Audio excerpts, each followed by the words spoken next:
Hi, I'm Carrie, welcome to my channel. Today I'm going to be reviewing A Terrible Kindness by Jo Browning Wroe. I'll start with the premise. So the story at the beginning is set in 1966, and that's where we first meet our main character, William. William has just graduated with top grades from the Thames College of Embalming, i.e. preserving dead bodies from decay. He killed it at embalming school, got top grades. The only thing he stuffed up at school was bodies. And he's at this swanky event to celebrate his graduation. During the dinner, they receive news of this terrible tragic event that has occurred in Aberfan in Wales, and volunteer embalmers are being called upon. So next minute, William is on his way to Aberfan. If, like me, you hadn't heard about the Aberfan disaster, what happened was a tip full of coal waste was loosened by a lot of heavy rain, and it slipped down the mountainside, gathering things like bricks, trees and rocks along the way. And it basically made its way right down to the village, where it ended up smashing through a school and a number of houses. And the total death toll ended up being 144 people, so it was a really horrific, tragic disaster. So basically, we piece William's life together by jumping around and experiencing various important stages of his life. And the author kind of withholds information as you go along and then eventually ties it all together at the end. So I gave this book 3.5 stars out of 5. And I want to start by talking about some of the things that I really liked about the book. So the first thing was that you get a lot of really interesting perspectives. The book covers things that I had never read about or even really thought about before, so it really broadened my horizons, which isn't super difficult, to be fair. I hadn't even heard about the Aberfan disaster before. Not sure if that's embarrassing or not, probably is, but I know about it now, so we can move on. Also, embalming. Not a process I ever really wanted to know about, but I do now, in detail. And there's one part of the process that I can't unimagine. And I really don't particularly want to be embalmed now. But yeah, it's just another perspective that you don't really think about. You know, you see a body in a coffin and you think, gosh, they look well for a dead person. And that's all thanks to embalmers. And you can also see why embalming is a really key role and also a very traumatic role to have in a disaster like what happened in Aberfan. And on that, I think that Jo Browning Wroe worked with difficult topics really well.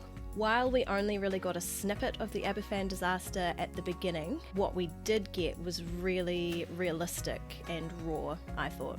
Not that I was there, I don't really know what it was realistically like.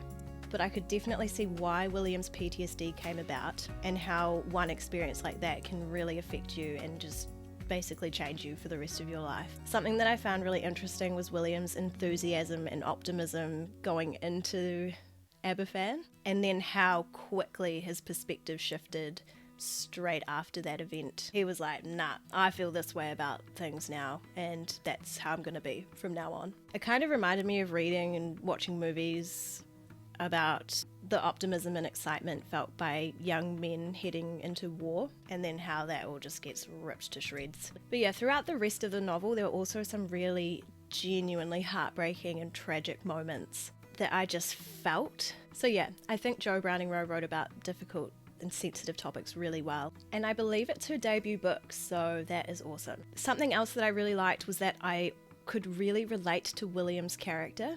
Not because of Aberfan or any of the embalming stuff, obviously. I can just imagine myself getting into some of the pickles that he ended up in terms of his relationships and friendships. And I just liked him. I think some people will find him really frustrating because something will go wrong and he'll just make the worst decision ever. Like, he will not deal with things how you want him to. But I was like, yeah, I'd probably do the same thing. But yeah, like I said, he messed up a lot of things, and he made a lot of poor judgment calls, but he was just such a genuinely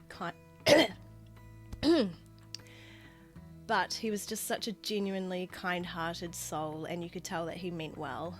For example, and I wouldn't call these spoilers, they're just minor examples from the book, he said thanks after he got his first kiss.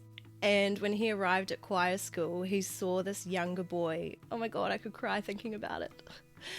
He basically saw this younger boy crying when he first arrived at school, and he went over and held the boy's hand to try and make him feel better, and then he got bullied for it.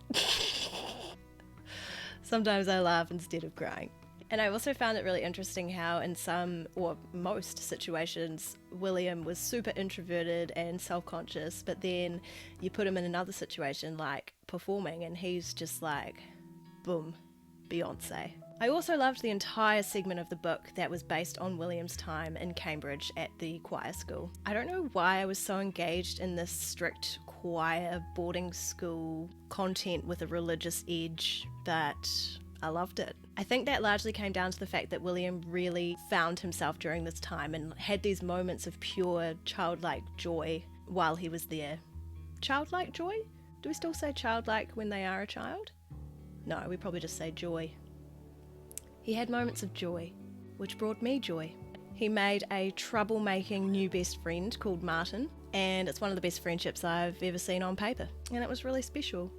I also really enjoyed seeing William find this passion for performing while he was at the school. I too had a passion for performing when I was younger. I recently found a video of me doing You're Never Fully Dressed Without a Smile from Annie in my primary school idol. Came fourth, I think, probably out of 4. So, you know, I get it. Some of us were born for the spotlight. So moving on to some of the downsides from the book that brought my rating down. Firstly, it wasn't hugely about Aberfan in the end. It was more of a coming of age story for William and then a dealing with PTSD and family dynamics and relationships once you are of age story. I was expecting more of the book to be about Aberfan because I think that's probably the way it was marketed, and that's why I decided to read it in the first place, so that was a little bit disappointing. There was a huge focus on the relationship between William and his mother in the book, and we were aware that something significant had happened between William and his mother. So I thought that was one of the main things that was carrying the story, was that we were waiting to find out what had happened. I also had some issues with William's mother's character, mommy issues, and I was sort of like, rein it in, Evelyn, pull yourself together. There's also quite a focus on the romantic relationship between Gloria and William and how William's PTSD from Aberfan affects their relationship and causes some significant challenges for them. And I found that segment of the story a bit challenging to get through and a little bit slow. Didn't really hold my interest super well, and unfortunately that was probably the bulk of the second half of the novel. So yeah, it focused less on Aberfan and more on relationships, family dynamics, the effects of PTSD, Cambridge Choir School, William's passion for music, and embalming as a career choice. I did like the musical theme that ran through it, to be honest, even though it was unexpected. But yeah, the book almost gave me PTSD from the Midnight Library, just in the sense that we had a series of unfortunate kind of things happening to one person, leaving that person in a very fragile headspace. There was also a really big focus on the fact that William's life could have gone in one of 2 very different directions, career-wise. I was like, no, this is going to be Midnight Library 2.0, but it wasn't quite in the end. So, to summarise, there were bits that I really loved and bits that I found difficult to get through. I really related to William. I loved the friendship between William and Martin. I loved all the musical references and just the general way that Jo Browning Wroe described things and dealt with difficult topics. But yeah, what let things down for me was that for me the book wasn't really about Aberfan, and I picked it up hoping to learn more about Aberfan and to read about that for a bit longer. And I found the second half of the book quite slow, so I gave it 3.5 stars, but I do think that there are people out there that are going to really love this book. And yeah, if you have read it, I would really love to hear what you thought of it. Please leave a comment below. And that is all from me, so I will see you next time.